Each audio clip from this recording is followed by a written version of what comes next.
Good evening. Welcome to another video here on this Esoteric Circle YouTube channel. My name is Pete Haskins, and one of the people who inspired me to do this project, this channel of Esoteric Circle, along with Charles Ashton, was a man named Robin Amos.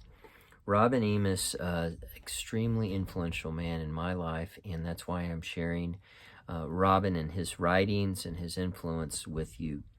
So this video is to continue to talk about Robin, maybe introduce him in a little bit different way. We're going to be teaching Robin's book, A Different Christianity, on our Discord channel. So if you're interested, let me know. But just sit back and enjoy some of the early writings of Robin Amos and see what kind of person this is who was considered a fellow worker by monks at a monastery on Mount Athos. So thank you so much for being here with me. Blessings to you on your journey, and it's great having you here.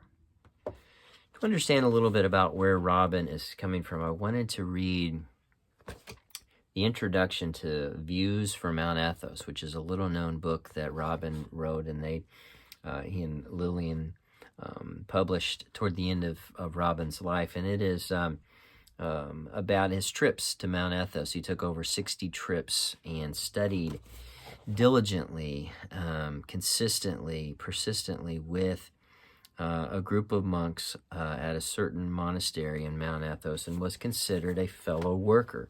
So when we study Robin, we are dealing with someone who put the work in. And that's why this is fascinating to me, as Robin combines the Fourth Way movement and Orthodox Christianity. That's the thing that this whole channel focuses on, this combination of the modern Fourth Way movement with Gurdjieff and Ouspensky, and uses Robin Amos and uses Boris Moraviev in particular, along with people like Ted Nottingham or Bucky Nottingham, to kind of enhance what we know, Maurice Nicole, different things, different writers. And in the preface to this, I want to read this to you because it gives a little historical background regarding where Robin is coming from. World War II has ended, and people were returning from the war and were trying to get their lives back together, and so much pain and destruction and violence had been unleashed. The Cold War had not yet begun, and there was just so much turmoil and pain and suffering and sadness over this years of war that had encompassed Europe, and Britain almost almost fell to Germany. It's just an amazing sense. We have no idea what they were going through. So Robin writes this: the World War was over. Whole areas of London lay in ruins, and the city was still almost war dark at night, and almost empty of people, the returned combatants still wanting only to stay home with their families. A few people came and went. In parts of the empty city center that were almost unmarked by war, some 30 or more young men and women gathered in the evenings and began questioning. They had missed going to university because they were not properly prepared. Their families were bankrupt by 2 wars, and the soldiers had first call on university places. They began not by questioning a ruined society, but by questioning themselves, not by drinking alcohol, but in the coffee bars that were beginning to spring up in the city, places called the Nucleus, the Bungees, and small cheap restaurants. They formed plans for their seedling lives, for which no seedbed had been prepared. Each tested this and that occupation until in time they discovered something they could not do that was useful and which earned a couple of pounds a week, which would pay tube fares and buy a cheap meal. They were by accident non-specialists in a world forced into specialization by 2 wars in less than half a century. They asked the questions of non-specialists, but without tutors, discussion groups, and organized by their elders, or any of the elaborate education facilities that non-specialists of the previous or later decades received. As one of these non-specialists turning to discover ourselves, and also, in my case, to discover the roots of our failed civilization, my own solution was to turn my investigation towards the earliest form of Christianity I could find. In this, the least changed remnant of the original faith that was accessible to me, I discovered on Mount Athos, the still feudal monastery or monastic community on a mountainous peninsula of northern Greece, and was there that I found not only friends with common understanding, but also answers to my questions. For example, the doorbell that once rang when I first visited the skeet of St. Andrew and obtained no answer was symptomatic of the long silent church bells of St. Andrew's. It represents the appeal our hearts make to our own selves, an appeal most people in the modern world have forgotten how to answer. For today we forget that we habitually protect our hearts from displeasure, and because we forget this, we wonder why we feel no joy. We have forgotten our hearts by selling ourselves for the security of a steady income, sacrificed our talents for the comforts that technology can bring, fixed our future in the trustee investments that bind our lives instead of setting us free. And in all these ways, we wonder why nothing new happens to us. This was the thing that drew me close to Robin, was this investigation and this personal journey. That's why the Joseph Campbell stuff and the hero's journey still resonates with me, and a lot of you as well. But you understand where I'm coming from? There's this sense of an investigation, because I've been through the church. I've done this Protestant stuff. I've searched and nothing satisfied me. And when I met Charles Ashton, and then through Ted Nottingham and Rebecca Nottingham, I met Robin, and I was like, yes, this is the guy. So in 2000, when I met Robin at the Open Center in New York City, and I heard his lecture there, and then was invited to the retreats at Three Barns in Devonshire, and I went 3 times. This is the guy. I'm like, this is what I want. I already had a mentor in Charles Ashton, but this is the guy I wanted to learn from as well. This was going to be this guy that was like, here it is. Are you going to do this? Are you going to work hard?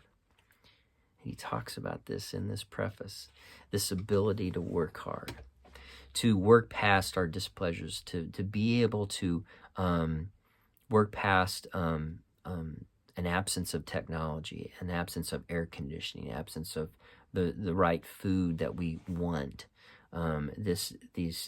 all these conveniences that we have in this world, to be able to inconvenience ourselves. In this book, Views from Mount Athos, which is found on their praxisresearch.net or on Amazon, it talks about these journeys, these 60 some odd journeys.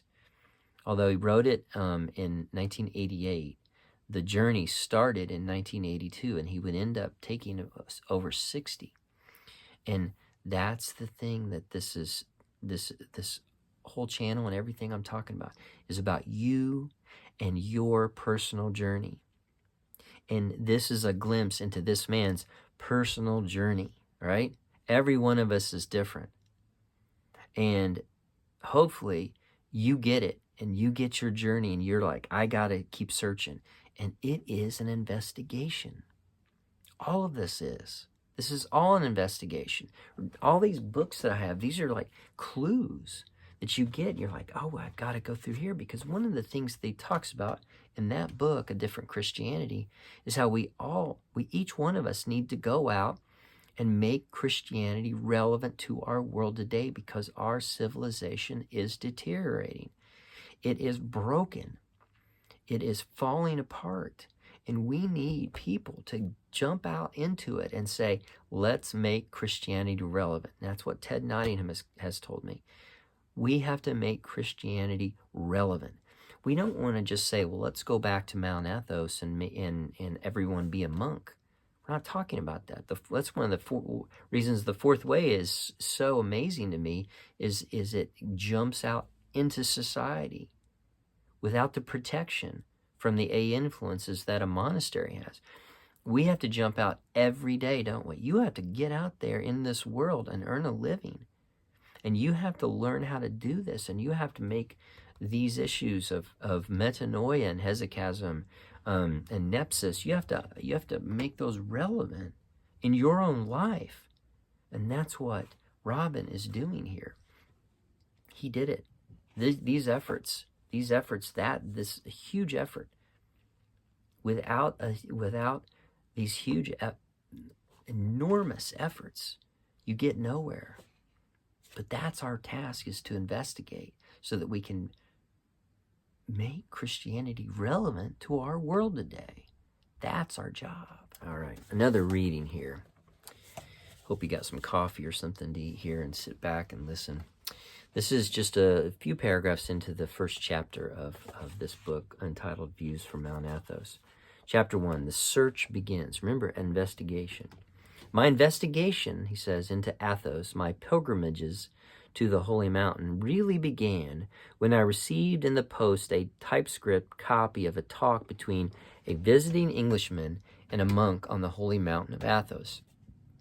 The whole extraordinary conversation, which the visitor had been given information which clearly shaped the direction of his life, began by describing an earlier conversation on Mount Athos. At that time, I had never been further east than Paris. Yet the strange thing was that I felt as if I recognized the speaker by the way that he spoke. It was like remembering a long-forgotten friend, with all the happiness this can involve. I could never justify the statement intellectually. I did not then know this monk, or his monastery, or even the person to whom he had been speaking. Who could it be that his words reminded me of? My mind turned back to the time several years before when I had begun to read about Mount Athos. I read that the monk of Mount Athos was once told by an inner voice to, quote, keep thy soul in hell and despair not. And the effort to do so had clearly been a major factor in the change that made a simple peasant into a saint. In this phrase lives the whole essence of monasticism. Now, in finding signs of another such man, I was becoming aware of something which was to change the direction of my own life. Such men have a special significance in the religion of Mount Athos, for the key to Athonite religion is not in concept and doctrine, but in the way a person's being determines their actions. On Athos, there are certain men known as elders, men who have persisted long in certain spiritual practices. Their very nature has been transformed as a result. Such men rarely exist in everyday Western society. Even in our many churches, such men are incredibly rare if they exist at all. On Athos, such a man is regarded as an elder. The word is in Russian starets, in Greek geron, a term often used for the abbot of an Athos monastery, such as Father George of the 700-year-old monastery of Gregoria, an old man, a man of deep experience. Clearly, there is more to being than a geron, than mere age. The difference can be fully understood only by experience, only by meeting such a man. But the paradox of Athos is that here repeatedly the possibility of a change for the better is found in things that are unchanging, and in the recognition that the same change of personality had been revealed in the words of two different men. Here I was, without at first realizing it, touching on two of the great mysteries of Christianity. One is the mystery of redemption, the other the innermost meaning of paradoxus. the Orthodox Christian concept of tradition. It then goes on to say here, this is another little chapter here. The first visit, departure. Weighed down by papers and with ankles thickened and blotched red by mosquitoes, we left the ancient Greek city of Thessalonica early in the day, heading for Arenapolis, which means Heaven City, population 700 with 2,000 plus beds in season. A 4-hour, 140-kilometer bus journey, first across the dry Macedonian plain, then winding high into the oak and chestnut-forested Holomandas Mountains, back down into the more hospitable coastal plain and on to the lowland connecting the Acti Peninsula on which Mount Athos is situated. In Arenapolis, we gathered more information, together with some of the many items that experienced Athos travelers suggested. Map, matches to light the oil lamps, medical supplies, a small reserve of food. Finally, Sunday, September the 19th, 1982 was the day. I had once again passed through the initial problems, overcoming my unwillingness to travel to unfamiliar places and to trust myself to an unfamiliar and in some ways archaic culture. Overcome once, resistances may become weaker, but they must be overcome many times before they disappear. Yet these unwillingnesses are the pilgrimages, the pilgrim's greatest strength, rather. How could one grow if one had nothing to give up? At this stage, I had only made initial efforts to open up communication with the monks upon the mountain. I regarded these as the first 2 steps or stages on my pilgrim's way.